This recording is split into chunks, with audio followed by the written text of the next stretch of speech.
ഉൽപ്പത്തി അധ്യായം 25. അബ്രാഹം കെത്തൂറ എന്നു പേരായ ഒരു സ്ത്രീയെ വിവാഹം ചെയ്തു. അവളിൽ അവന് സിമ്രാൻ, യോക്ഷാൻ, മെദാൻ, മിദിയാൻ, ഇഷ്ബാഖ്, ഷൂവാഹ് എന്നിവർ ജനിച്ചു. യോക്ഷാന് ഷർബായും ദദാനും ജനിച്ചു.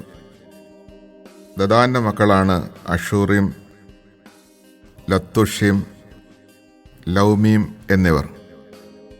മിദിയാന്റെ മക്കൾ ഏഫ, ഏഫർ, ഹനോക്ക്, അബീദ, എൽദ എന്നിവരാണ്. ഇവർ കെത്തൂറായുടെ സന്താനങ്ങളാണ്.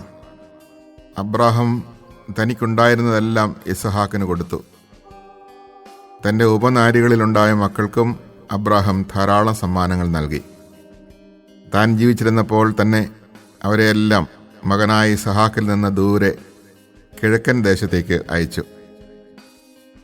അബ്രാഹത്തിൻ്റെ ആയുഷ്കാലം 175 വർഷമായിരുന്നു.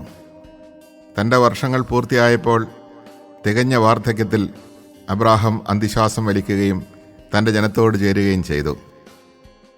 മക്കളായ ഇസഹാക്കും ഇസ്മായേലും മാമ്രയുടെ എതിർവശത്ത് സോഹാർ എന്ന ഹിത്യൻ്റെ മകനായ എഫ്രോണിൻ്റെ വകയായിരുന്ന മക്പെല ഗുഹയിൽ അവനെ അടക്കി. ഹിത്യരിൽ നിന്ന് അബ്രാഹം വിലയ്ക്ക് വാങ്ങിയതായിരുന്നു ആ വയൽ. അവിടെ അബ്രാഹം ഭാര്യ സാറായോടൊപ്പം സംസ്കരിക്കപ്പെട്ടു. അബ്രാഹത്തിൻ്റെ മരണത്തിന് ശേഷം ദൈവം അവൻ്റെ പുത്രൻ ഇസഹാക്കിനെ അനുഗ്രഹിച്ചു. അവൻ ബേർലഹെറോയിൽ പാർത്തു. സാറായുടെ ദാസിയായ ഈജിപ്റ്റുകാരി ഹാഗാറിൽ അബ്രാഹത്തിനുണ്ടായ ഇസ്മായിലിൻ്റെ മക്കൾ ഇവരാണ്. ജനനക്രമമനുസരിച്ച് ഇസ്മായിലിൻ്റെ മക്കളുടെ പേരുവിവരം: ഇസ്മായിലിൻ്റെ കടിഞ്ഞിൽ പുത്രൻ നെബായോത്ത്, തുടർന്ന് കേദാർ, അദ്ബേൽ, മിബ്സാം, മിഷ്മ, ദൂമ, മസ്സ, ഹദാദ്, തേമ, യത്തൂർ, നഫീഷ്, കേദമ. ഇവരാണ് ഇസ്മായിലിൻ്റെ പുത്രന്മാർ. ഗ്രാമങ്ങളും ആസ്ഥാനങ്ങളും അനുസരിച്ച് അവരുടെ വംശത്തിലെ 12 പ്രഭുക്കന്മാരുടെ പേരുകളാണ് ഇവ. ഇസ്മായിലിൻ്റെ ആയുഷ്കാലം 137 വർഷമായിരുന്നു. അവൻ അന്ത്യശ്വാസം വലിക്കുകയും തൻ്റെ ബന്ധുക്കളോട് ചേരുകയും ചെയ്തു. ഹവില മുതൽ ഷൂർ വരെയുള്ള ദേശത്ത് അവർ വാസമുറപ്പിച്ചു.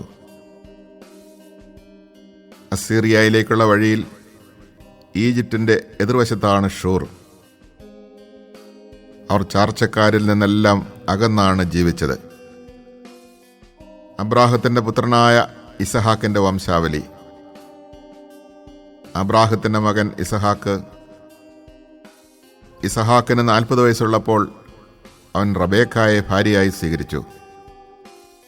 അവൾ പാദാൻ ആരാമിലുള്ള ബത്തുവേലിൻ്റെ പുത്രിയും ലാബാൻ്റെ സഹോദരിയുമായിരുന്നു. അവർ അരമായരായിരുന്നു. ഇസഹാക്ക് തൻ്റെ വന്ധ്യയായ ഭാര്യയ്ക്ക് വേണ്ടി കർത്താവിനോട് പ്രാർത്ഥിച്ചു. കർത്താവ് അവൻ്റെ പ്രാർത്ഥന കേൾക്കുകയും റബേക്ക ഗർഭിണിയാവുകയും ചെയ്തു.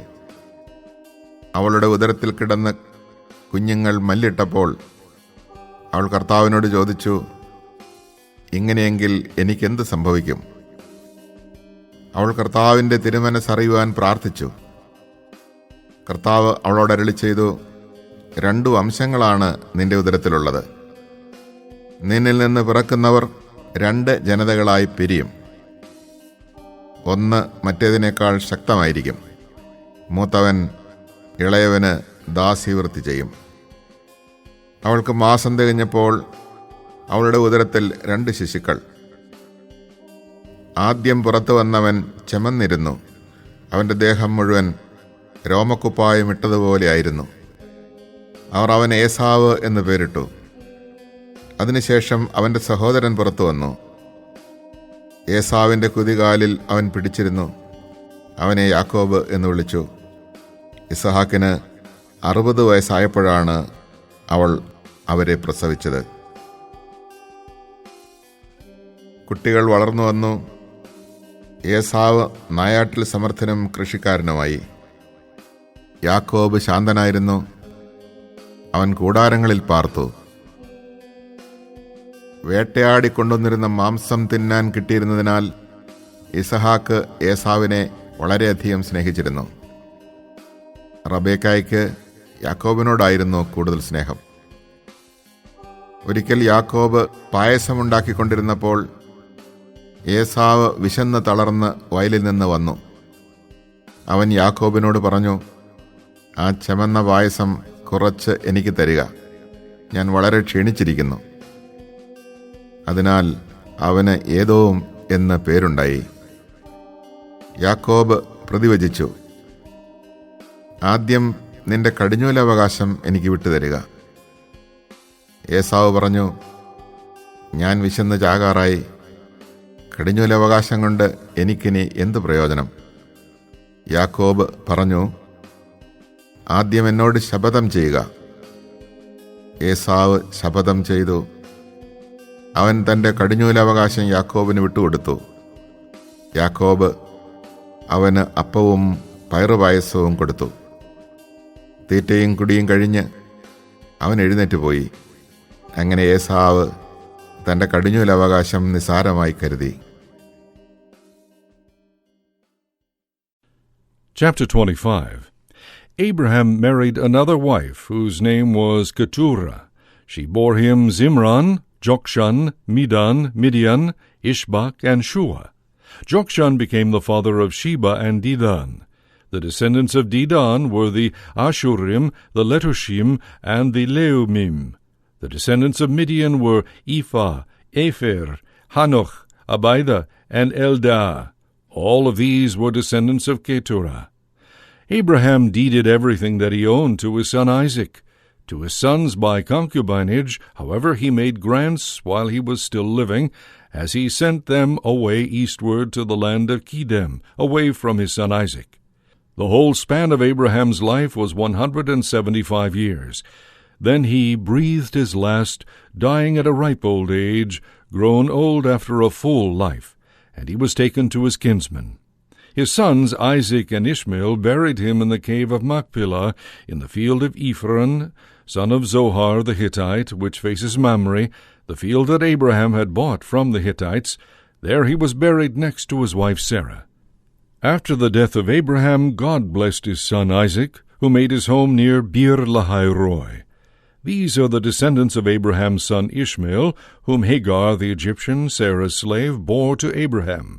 These are the names of Ishmael's sons, listed in the order of their birth: Nebaioth, Ishmael's firstborn, Kedar, Adbeel, Mibsam, Mishma, Duma, Massa, Hadad, Tema, Jetur, Naphish, and Kedemah. These are the sons of Ishmael, their names by their villages and encampments, 12 chieftains of as many tribal groups. The span of Ishmael's life was 137 years.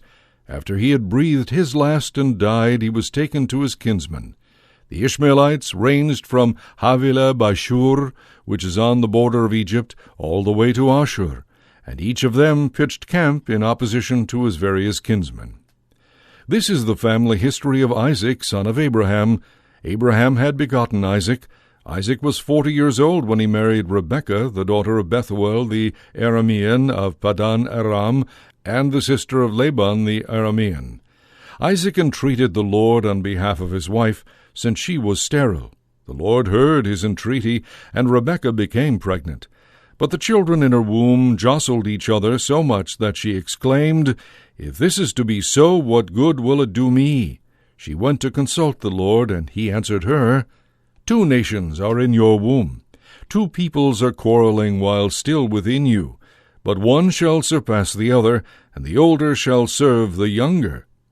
When the time of her delivery came, there were twins in her womb.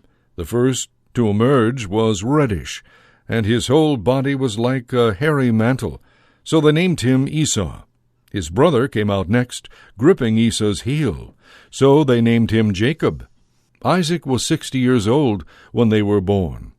As the boys grew up, Esau became a skillful hunter, a man who lived in the open. whereas Jacob was a simple man who kept to his tents. Isaac preferred Esau because he was fond of game, but Rebekah preferred Jacob. Once, when Jacob was cooking a stew, Esau came in from the open famished. He said to Jacob, "Let me gulp down some of that red stuff. I'm starving." That is why he was called Edom. But Jacob replied, "First give me your birthright in exchange for it." "Look," said Esau, "I'm on the point of dying. What good will any birthright do me?" But Jacob insisted, "Swear to me first." So he sold Jacob his birthright under oath. Jacob then gave him some bread and the lentil stew, and Esau ate, drank, got up, and went his way. Esau cared little for his birthright.